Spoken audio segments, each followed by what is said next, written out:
Hello, you are watching Shalom World News. I'm David Kerr from Lansing in Michigan, and these are your latest news headlines from around the world.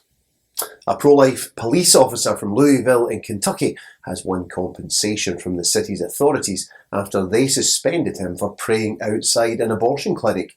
Officer Matt Schrenger was suspended with pay following the incident, which occurred while he was off duty in February of last year. He was also stripped of his police powers and placed under investigation. His suspension lasted for 4 months. On Thursday of this week, however, the city of Louisville agreed to an out-of-court settlement after Officer Schrenger took legal action against both the city and the police department for violating his constitutional and civil rights. He will now receive $75,000 in compensation. Matt Heffron, Senior Counsel for the Thomas More Society, the public interest law firm that represented Officer Schrenger, said the treatment of his client had been particularly galling, as other Louisville police officers had previously marched while on duty and in uniform in other political protests, apparently with the approval of the police department. US President Joe Biden has confirmed that he intends to appoint a black woman as the next justice to sit on the US Supreme Court. The eventual nominee will take up the seat vacated by Justice Stephen Breyer, who this week announced that he will retire from his post in June. Justice Breyer was appointed to the Supreme Court in 1994 by President Bill Clinton.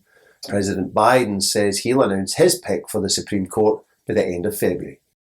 Pope Francis marked this week's Holocaust Remembrance Day by welcoming a 90-year-old Jewish survivor of the Nazi concentration camps to the Vatican. The Rome-based author Edith Bruck, who originally hails from Hungary, visited the Holy Father at his Casa Santa Marta residence on Thursday. According to the Holy See press office, the two had a long and friendly discussion, with both emphasising the value of conveying the memories of the past, even painful memories, to younger generations, in order to avoid repeating past tragedies. Meanwhile, there's media speculation in Malta that Pope Francis intends to make a 2-day visit to the Mediterranean island in April. The Times of Malta newspaper reported this week that the Vatican had informed both the island's government and local church leaders that the Pope would visit on April the 2nd and 3rd. So far, the Vatican has not confirmed that report. Pope Francis had originally planned to visit Malta in 2020, but that papal trip was postponed due to the COVID-19 pandemic. Malta, located south of the Italian island of Sicily, is named in the Acts of the Apostles as the site where St. Paul was shipwrecked en route to Rome in AD 60. 2 previous popes have made apostolic visits to Malta. Pope St. John Paul II visited in 1990 and 2001. Meanwhile, Pope Benedict XVI visited back in 2010.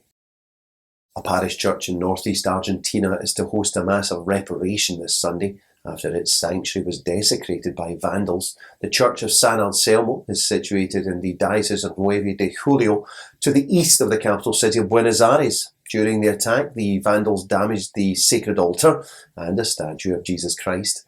In a joint statement, the parish priest and local bishop, Bishop Ariel Torrado Moscani, lamented the desecration of images so loved and so revered. He also prayed for mercy and forgiveness for whoever carried out the attack. Meanwhile, a grotto dedicated to Our Lady of Fatima in the US state of Virginia has also been badly damaged by vandals. The attack took place on Tuesday night at the Nativity Catholic Church in the town of Burke. In total, 4 statues were irreparably damaged, including a statue of Our Lady. Meanwhile, the figures of the 3 young Fatima visionaries were decapitated, with one of the statue's heads being stolen from the scene. Bishop Michael Burbage of Arlington described the incident as a tragic and senseless defacing of the sacred and called for prayers for the perpetrator. Staying on that theme, and the state of Pennsylvania has announced new measures to prevent places of worship being subject to acts of vandalism. Democratic Governor Tom Wolf announced on Thursday that funds to the tune of $4.5 million will be given to the Pennsylvania Commission on Crime and Delinquency's non-profit security grant program. That's a program that gives monetary support to churches, synagogues, temples and mosques that are the target of vandals. Applicants will be eligible to apply for awards ranging from $5,000 to $150,000 for security enhancements that will protect the safety and security of their property and members. Well, that's your latest news headlines for now. Do join us for more tomorrow. You can also visit us at swnews.org for news updates. Shalom.